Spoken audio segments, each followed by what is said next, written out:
Morning. You're welcome. Thank you. That's ladies.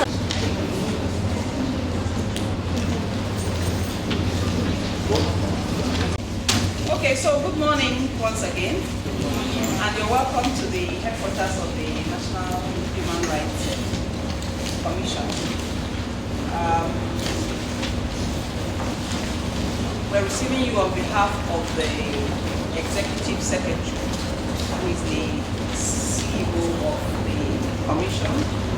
She has asked us to welcome you warmly. I think that this is the second time that you're visiting our Commission, yeah?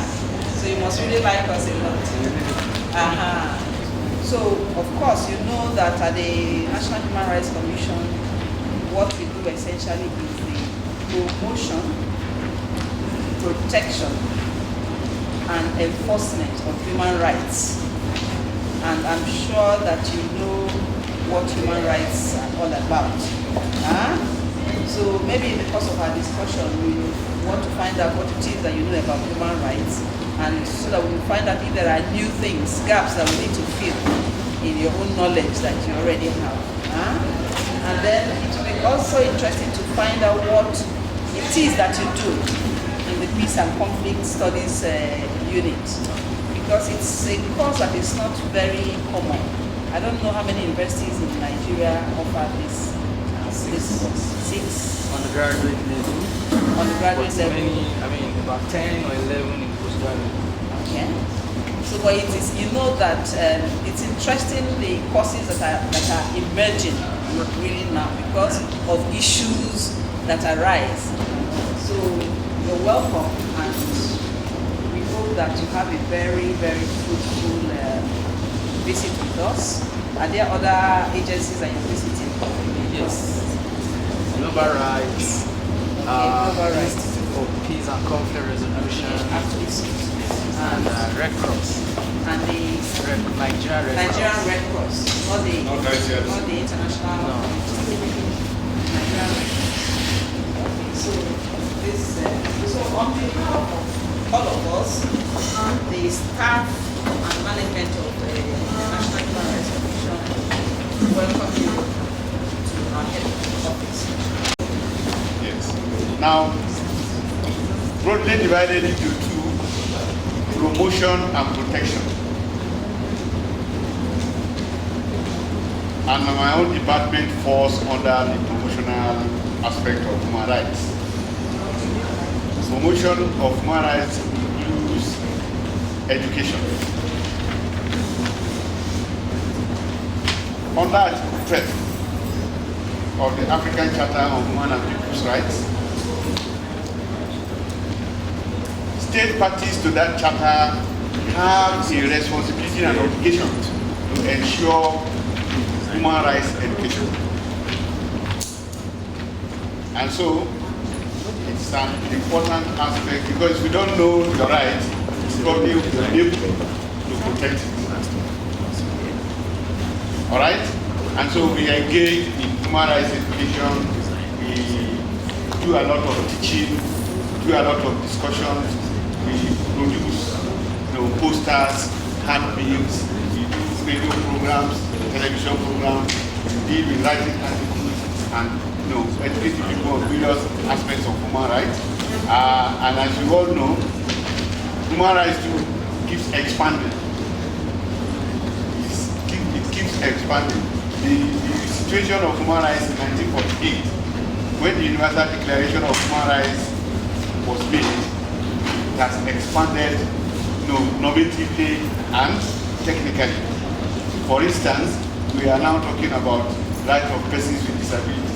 It was not an issue in 1948. We are talking of right to equality of all sexes as enumerated in the 1981 CEDAW. It was not an issue in 1948.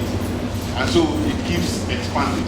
Nigeria is also part of that expansion with the enactment of the Child Rights Law in 2003, followed by the adoption of the Criminal Justice Act 2015, Violence Against Persons Act 2015, and on like that. So it's an ever-expanding area that people need to have an idea of what rights are all about. And it is from that angle that you know that unless you know your rights, then you don't even know when it has been violated. And unless you know your right has been violated, you cannot think of what remedy to approach or what institution to approach for a remedy or a redress. I suppose you know there is a difference between remedy and redress. You need to find that out. Alright? So that is just an introduction of our department.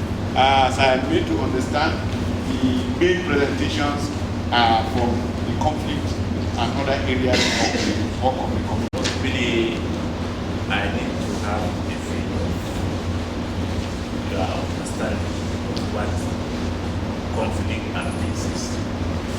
And then let's start with that so that we progress.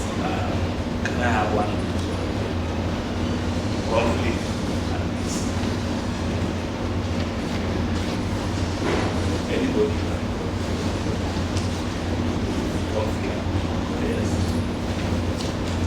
Conflict, relationship between two people or believe they have combat. Anyone? What of peace?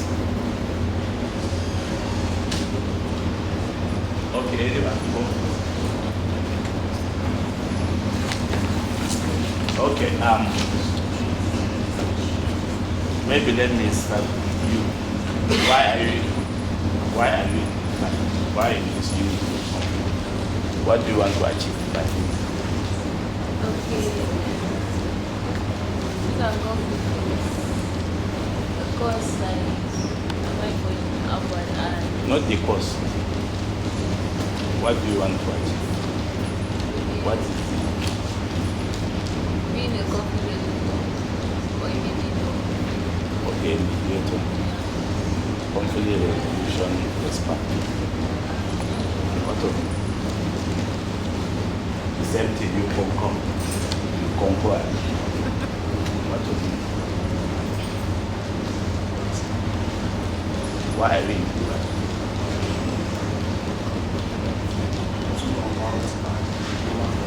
Okay, you are raising your hand.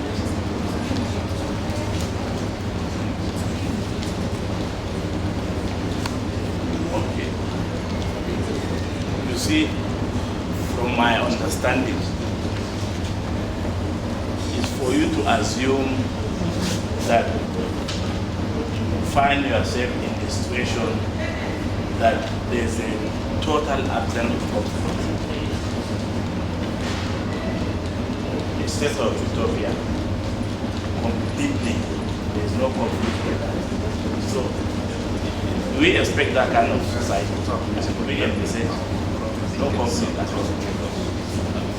So, why does conflict start from you? Does the individual himself experience it personally? And then internally. So, is conflict probably like an event, an occurrence? Then you have peace. How do you envisage that? For example, how I want to. We experience conflict once and then we now have a solution and then it goes away at once. How do you anticipate? Is it possible we have a conflict here and then you have a solution and then it goes away? Or is it a process? It takes a process. It graduates. So that is most importantly the foundation you have to understand. Conflicts are a fact of life. They are necessary. They are with us all the time. So what matters for me and for all good students of conflict management is your attitude to those conflicts, how you approach them, the steps you take in resolving those conflicts. There are stages. One with a good nurse tend to have a sort of a protection. So, in addition now, conflict and peace studies, conflict transformation. You get what I'm saying? You understand what I'm saying? So, for me, even at the level that you are at the universities, you could form clubs, you could get yourself into different unions, and you could play very vital roles. You talk of mediation. In conflict, graduation, like I said, is a foundational thing that you need to have before you begin to understand the superstructure that you need to put on this foundation. Like I said, the foundation, which is the root, you need to understand how conflicts evolve from the foundation. For example, like I said, it starts with people nurturing different feelings and they begin to eye themselves. You could notice from their body movements, from the things they do. From that is the pre-conflict stages. Later on, it gets to confrontation between the individual and the group. That is, we are talking inter-person now, not the person within. That within the person, sometimes we begin to look at the different personality crises within the individual. You heard of the borderline personalities, the different personality crises within individuals. You heard of dual personality. So these are personality within. You could have conflict within yourself. For example, you come in here and you are looking at which chair do I sit on? Is it this one? Is it this one? Do I allow my other colleague to sit first? Do I sit second? It's within you. You resolve it and nobody even notices that. But when it has to do with another set of individual or individuals, if it's not properly handled, it escalates. So escalation is a different issue you need to begin to look at. So for example, what I'm saying, confrontation, there it leads to crisis if it's not handled. Then you come to outcome of those crises where you have the loss of lives and other things. Then you have post-conflicts, how you begin to address those issues. Why I need to take you along these routes is for you to be able to have an appreciation of what you need to begin to look out if you are to be an effective mediator or build a peace architecture for a particular community or society, or even at the level of the institution where you are. You have students grumbling. Today, no water. Tomorrow, no electricity. Next tomorrow, the lecturer comes in and shouts on the student and leaves. Maybe he has issues that are going through his mind. Next tomorrow, the institution increases its school fees from 100 to 500,000. Do you see sign that already you are heading for? So the student union, for example, maybe one of you may find yourself among those groups. You begin to have your nose, like I said, a good nose. You sniff and you begin to project to say, well, what I'm seeing and is coming ahead, there might be likely that we'll have a very big problem if not properly handled. That is from your own side of the union. Let's now talk of the institution. students begin to grumble, students begin to say, we will not go agree, we will not go agree. Small time you bring in the mobile police with their tear gas and their guns. At the end, what will you have? Casualty. Casualty. So, I have given you the two sides of what an effective conflict manager can do. You could see from both sides of the divide, because you are looking at what kind of role or relevance that a very good conflict manager could play in terms of resolving issues before they escalate to the level that it involves loss of lives and property. That is the foundational thing. I hope you have been taken through the where we have issues that there are agitation, either at the level of the resource issue. You know, one of the major causes of conflicts in Nigeria is contestation on resources, either to do with land, fish ponds, to do with grazing issues. Sometimes it could be indigeneity issue, like this settler and indigent dichotomy issues. So we go in to mediate. We have done that in Nasarawa, in Kaduna here. Niger is in the process. On the plateau, we were there some years back to bring in these warring groups and create a platform for them to begin to engage with themselves directly. Like the Ombasi conflict in Nasarawa, we were there, we were able to bring them in to dialogue within themselves. You know, lack of communication or communication gap sometimes is a major fueler of violent conflicts.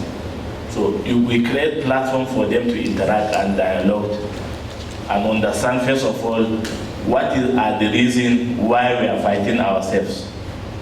So like the conflict transformation issue that I mentioned, it's part of what we do in ABUAD. Sometimes we get involved with civil society in promoting interfaith dialogue.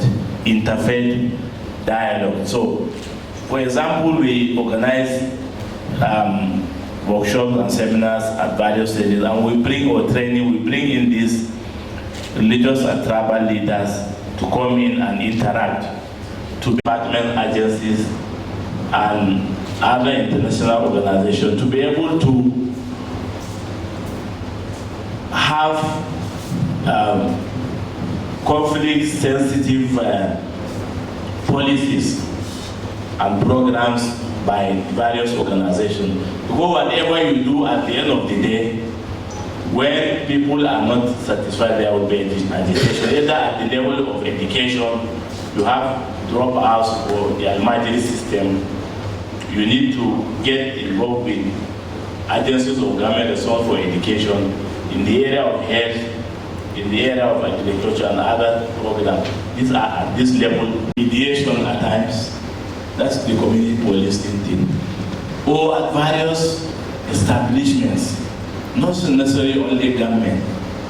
So I think this course that today you are pursuing, at the end of the day, is going to be one of the most important career, projecting forward career that we will have in the country. So you are welcome to the Human Commission. Thank you. Recently you see that when we talk about peace building, human rights is a major domain in peace building. And that is how our curriculum is designed. to introduce our students and expose them to different domains of peace studies. Human rights is a domain, good governance is a domain, strategic studies, security is a domain, development, gender, and all sorts. So when we bring them to organizations, we want to show them that courses you are doing have relevance here. For instance, human rights is one of the conditions for sustainable peace. And in peace studies, we have about 4 things that define our cognitive territory. We have peace, we have conflict, we have non-violence, conflict prevention, and we have the 4th one, conditions for sustainable peace. And when we talk about conditions for sustainable peace, almost everything falls under it. Gender equality, social justice, equity, development. And like Barrister said, that makes students of peace and conflict studies relevant in most organizations around the country and outside the country. So these are 100 and 200. These are postgraduate students. We are still bringing other sets, higher levels. When I was communicating with Barrister Eka, he was like, suggested, why not IPCR? We said, oh, IPCR is for us like a Mecca. Human Rights Commission is for us like a Medina. We do lower Hajj there because it's a subdomain. So the relationship between peace and conflict studies and human rights is just beginning. After our first encounter last year, we have developed further our curriculum on human rights. I mean, we have expanded it and we have brought it down to 200 level instead of 300 level. We want to quickly introduce our students to human rights. And also, we just started our postgraduate studies. By the way, Afe Babalola is the only university, contemporary university, apart from National University, that does peace and conflict studies at undergraduate and postgraduate level. And because of our encounter last year, human rights is a specialty now in our postgraduate studies. People can come for conflict, peace, and strategic studies and specialize in human rights. So that all they do is human rights education, human rights advocacy. So, I mean, there's this close-knit thing that we see between peace and conflict and Human Rights Commission. And I can assure you that before the end of the year, at least one group, if not 2, we are still bringing them to Human Rights Commission. We want them to hear from the practitioners of human rights what they are doing across Nigeria to create conditions for sustainable peace, to prevent conflict. So thank you very much for that opportunity. Thank you very much. That is very useful introduction. You're welcome once again. I've been introduced earlier. My name is Jenny Tohe, and I'm from the Department of Promotion, Protection, and Investigation, which incidentally borders a lot on our core mandate to the Commission. I will just bring that directly to how it comes to bear on our job here in the Commission as promotion, protection, and enforcement officers. We have conflicts that range from individuals. You may also find that somewhere in your studies, conflicts don't necessarily have to start very big. They start small and progress. And so you can have them at the level of individuals, one-on-one, ethnic, community, and all that. So when we have a situation of conflict, we try to, as much as possible, quickly nip it in the bud so that it doesn't escalate into a very serious situation. So when we have these conflicts, usually we have the parties coming to the Commission to report. That's another way of addressing them. They can come here themselves to report, or we can cite, when we cite this conflicts, we can also on our own intervene to bring about peace. Party is aggrieved, and you really get to a successful solution of the situation you have at hand. So first of all, in assessing, you identify potentially serious byproducts that can worsen the conflict. Very important is to find out what is wrong and not who is wrong. You know, you find out the situation, what is wrong and not who is wrong. Because if you're looking at who is wrong, you will never just get to the root. You know, you just put everybody or each of the parties at the defensive. So you're not looking at who is wrong, but what is wrong. And in looking at what is wrong, you have a better picture of solving that conflict. After assessing your conflict, I'm talking about monitoring, protection, and enforcement of rights now. You go into development of your goals. What have you set out to achieve? In settling this conflict, what are you setting out to achieve? First of all, you've assessed it, and then what goals have you set out to achieve? Just to mention a few for want of time, you set goals that have a better view of the complexity of the situation. And then you also set goals that take the feelings of the individuals into account. For me, this is very important, you know. And then you've done all that, you've set out what you want to achieve, then you now go into negotiating the techniques. You adopt techniques of negotiating that will bring about a very peaceful resolution of the conflict. What kind of techniques are we talking about here? There are very plenty. I'll just mention about 3. It's specific when you introduce your complaints. Remember or recall that your parties are here for, out of a conflict that has ensued between them.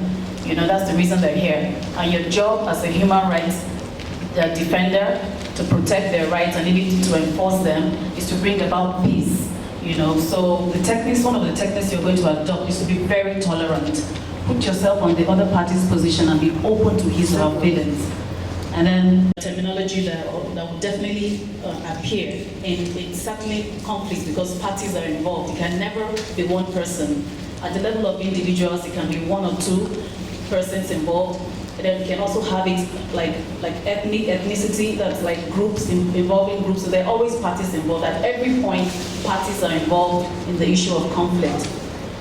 You've done all that, you've identified all that, and finally, the next step that is supposed to be you adopt definitely is negotiation, which can conveniently be seen as a mediator. I heard somebody say here that he or she wants to be a mediator. Yes, you set out to negotiate. You want to bring about peace. So you're a negotiator. Your job is to bring about peace in the conflict that has ensued between the parties. As an arbitrator, you must make a preliminary study of the situation before arbitration starts, and we do that here. When complaints come in, we take time as investigation officers, we study the complaint very well. That gives you a balanced view of what both parties are talking about or what may have caused the conflict. So before you invite them to the table and you begin your negotiation, you've studied the complaint, so you have a balanced view of what the case is before you bring them to a round table and begin negotiation. And then things you must know while negotiating. Types of people involved in a conflict, in any given conflict. One of the following types of people are definitely involved. We have them here. Some come and they're very aggressive. Some are passive and some are authority figures. We've had all that present in the commission here at one point or the other. The commission has recorded success by inviting high-profile Nigerians to this commission. We've had at one point or the other to invite even the, I'm sure past governors, present, even the president at one time, and Minister of Defense. Yes, Boratai, we've invited them here, and they've honored our invitation within, even earlier than we gave them the time to. So at every point you may have different categories of persons that are here for the purpose of negotiating or to solve a conflict. So you have some people that are very passive, you have some that are very aggressive, we have them here. They've even threatened or in fact they've actually even slapped us at some point in the course of negotiating or trying to bring about peace. So when you look at all these categories of people, you have to walk in line with who they are as much as possible, So you need to identify the needs of the parties before or early in the process of negotiating. So during the negotiation, we have to deal with them at the level of who they are. We have to understand and appreciate who they are, so that you can arrive at a very successful peace process. My name remains Arinze Emmanuel Okoro from the Monitoring Department. I am from the Monitoring Department, and monitoring generally refers to the activity of observing, collecting, cataloging, and analyzing data, and using this data to report a situation or an event. Now, human rights monitoring is a term used in describing the collection, verification, and the use of information to address human rights problems. Now, as students of peace and conflict studies, it is very important that you have a grasp of human rights issues, because, as earlier mentioned by the other panelists, human rights play a major role towards resolving conflicts everywhere in the world.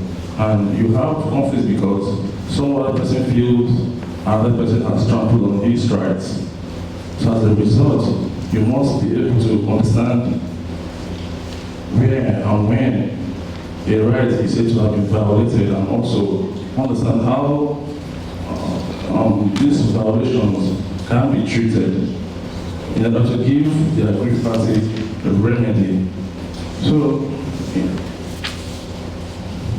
as a department, our major aim is to use the data we collect and we have verified and analyzed to obtain an improvement in existing human rights situations, or to prevent and recommend corrective actions to human rights abuses.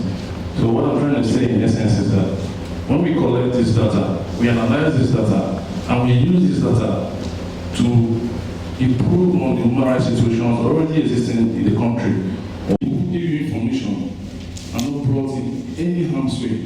Also, even yourself, you have to ensure that your safety is guaranteed at every point in time. Also, you need to know the standards to apply in every conflict situation. What are the standards? What are the laws to be applied? How do you go about resolving these conflicts? So you must be able to know those standards. Accuracy and precision. So data must be accurate and precise. You must be able to give correct information to the public. Employ your career, what the tools you need to succeed in your career. And one of those tools is that you must have strong commitment to social issues and passion for finding solutions to conflicts. You must have that passion. You must learn and inculcate research and analytical skills as part of your education.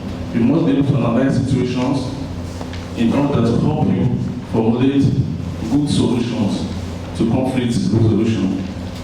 Now, due to the nature of conflicts, which are very, very complicated, you should be able to be flexible. You must be flexible to be able to provide good, lasting solutions to conflicts in conflict areas.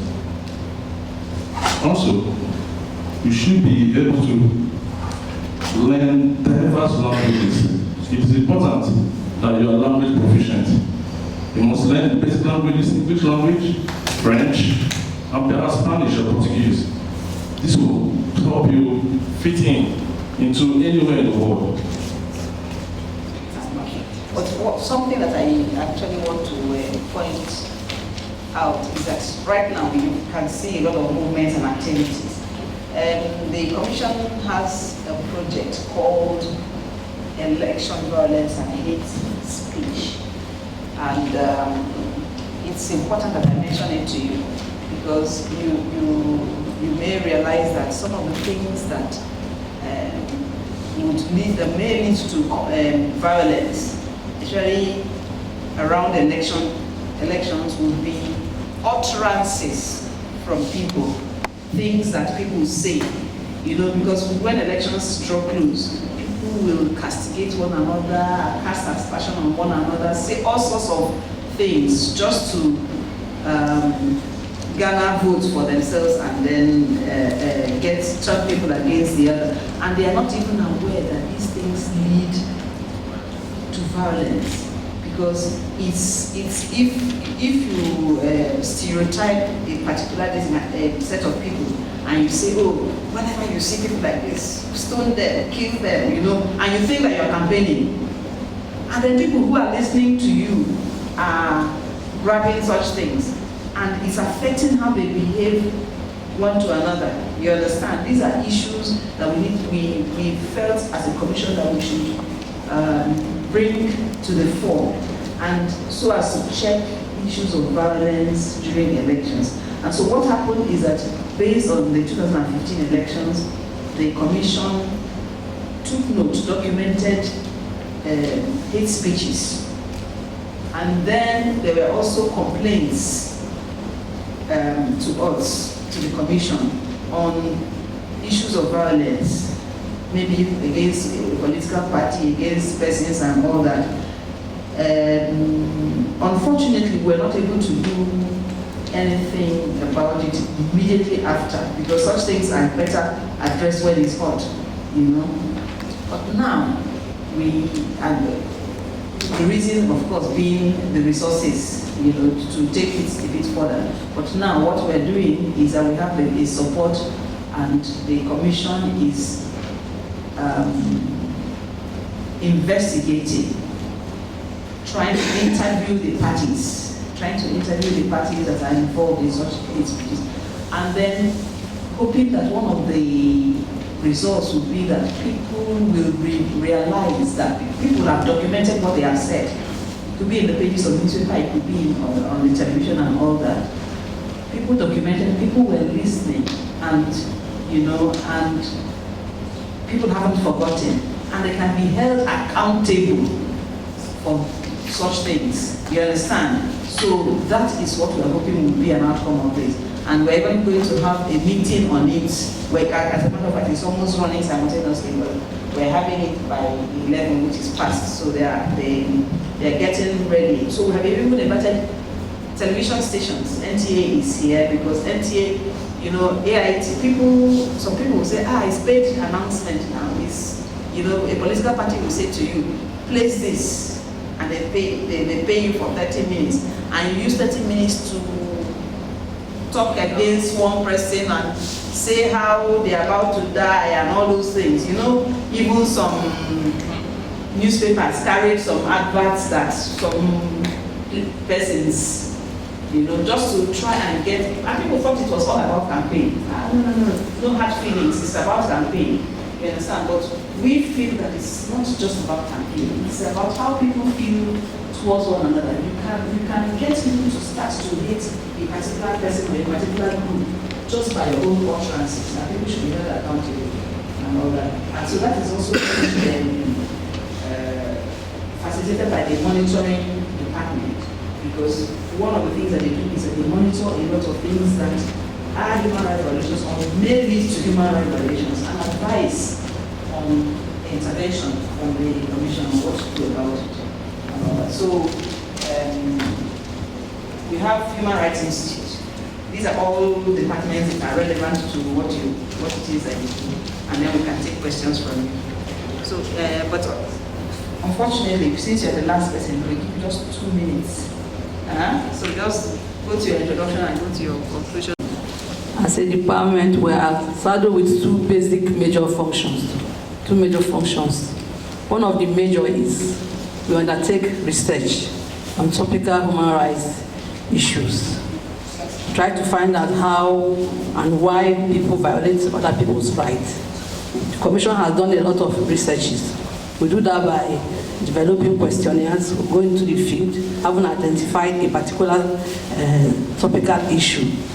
Then at the end of the day, we gather information, we collect data and analyze our data and come up with publications. Having done that, we will now make recommendations to the government to bring up policies that will touch on the prevailing issue. I've done researches on topics like prevalence of gender-based violence. We try to find out why there are a lot of domestic violence around our homes and families. We have equally done research on human rights awareness. That was an attempt to find out the level of human rights awareness in Nigeria. Try to know the number of people who are aware of their rights and all that. Another one is why women and infants die. Talking about research on infants and maternal mortality. We went to hospitals trying to find out whether there are equipment, attitude of staff, and welfare of staff working in the various hospitals, the number of doctors they have and all that. So based on the findings and outcome, which will come up with publications, then we'll make recommendations to the government. We also make such publications available to the public for public reading. We also keep some copies in our library because at the same time we maintain the Commission's library. So I know that one of the requirements for graduation is that I have to carry out a research to identify a topic. So in case you're looking for information towards your graduation, you have to come to Human Rights Commission's library. You can avail yourself with the materials that will help you to complete your study. So the second major function is trainings. Trainings. We train Commission staff. We get involved in trainings for our staff. We do both in-house training and local and international trainings. We train military personnel. We train police officers on human rights issues. We are all aware that a lot of violations are being committed by police and some of the military personnel, those who the lower cadre. So try to educate them on how to be human rights friendly in the course of their duty. That's what we do basically in the area of training. We also train our staff. We train and do a retraining, trying to ensure that their capacity is being built on the job so that they'll be able to do the job maximally in the interest of the public and the interest of the promotion and protection of human rights, which is our core mandate. I'm an engineering firm, engineering. So my question is, this commission is kind of neutral if you ask me. So I don't know, from what I've seen, I feel you can study peace and conflicts and you can work here. You can be a human rights lawyer, you can work here. Are there other degrees to get for you to work here? Please, what is the difference between human rights education and moral education, peace education, and conflict resolution? Is there a difference? You bring in parties to negotiate, and you said you brought in parties to negotiate, like the aggressive ones, the good ones. If the party is not ready to negotiate, what is the next step to do as a mediator? That's a wonderful question. Please, are you taking note of those questions? Please, I have two questions. The first question goes to Dr. Saka. He said there's a difference between redress and remedy. Between what? Redress and remedies. I want you to explain this one. Okay. And the second question goes to Madam. I just want to know whether the Nigerian government... me? No. Oh. I just want to know whether the Nigerian government, both federal and state level, do respect your research. Do respect your research. Okay, respect. Yes. Okay. Are you clear with the question?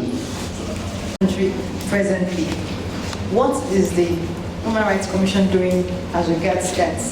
Then with the recent recession in Nigeria, at least we all know there is recession, the rate of poverty has increased, and one of the things we do is research. You conduct research. What is the Commission doing in that regard? Then she also spoke about negotiation.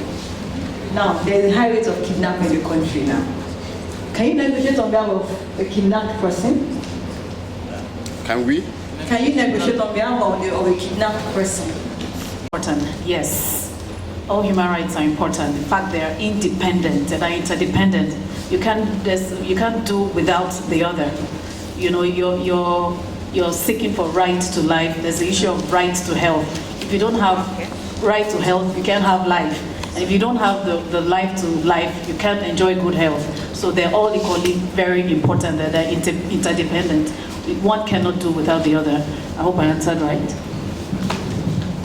I will start with the young man there who asked a question on the dimension that can you promote human rights and then yet keep the culture still pari passu going along with the human rights in terms of implementation. Yes, at the stage at which the Universal Declaration of Human Rights was made, at that time, one of the considerations that was made was on the issue of what they call human rights relativism. So at the time, like locally within Nigeria, by the time you are able to propound some of these human rights issues within the country, like the Constitution of Nigeria, and some of the laws, but mind you, we import some of the international human rights instruments, the regional human rights instruments. At the time you are implementing that, you should take note of the peculiarity of the diversity of the culture of the people. So, for example, like this Child Rights Act is an example. When we came to enact the Child Rights Act within Nigeria, it was not the Child Rights Act instrument that we took directly and implanted. You could see some variants. And when some states are adopting the Child Rights Act, because every state is on the concurrent, so every state need to adapt for it to be implemented within those boundaries of those states. So they made a variation in line with the culture. For example, like you say, you don't kill a child, it becomes a child abuse. In some states, there are small variations. You don't involve a child in petty trade. You don't send the child to work mango or granola within the house. Culturally, in some communities, they know he's contributing to the economy of that family. So he could be outside. So they made some variations. So, and that is what was considered. They call it international human rights cultural relativism. So when you Google, you read it, you see how you could really make some variations. For you to have a research background, you could have any other, you can, from the sciences, the social sciences, and the legal background. Then of course we have the peace, the conflicts prevention and this thing. So there you have lawyers and people from a lot of different backgrounds. Then we have the regular corporate departments that do human resource management, which is the admin. And then you have accounts, we have accountants and finance people who have accounting background and all that. On behalf of we, the students and staffs of Afe Babalola University Ado-Ekiti, we wish to thank all of you for welcoming us and enlightening us about the human rights, how it could come important or needy in our work, in our field, and how we can, and also to prove to us that we have space here or any place to work. Thank you. Thank you very much. These are some of our occasions and things that we have. Annual reports, some of the journals that the Institute talked about, things about us, some IEC materials that will be useful. If you do establish human rights education and human rights club, which we hope by your decision, then we can give you more of these materials to help. And it will not, you won't need to restrict it to the students of the peace. Definitely. Yes. Other students can. Yes. So that because human rights is about every aspect of our life. Yeah. The advantage you have is that if you started it, then the secretary of the club will always be in your department. Yes. So. On behalf of everyone, we thank you very much for this.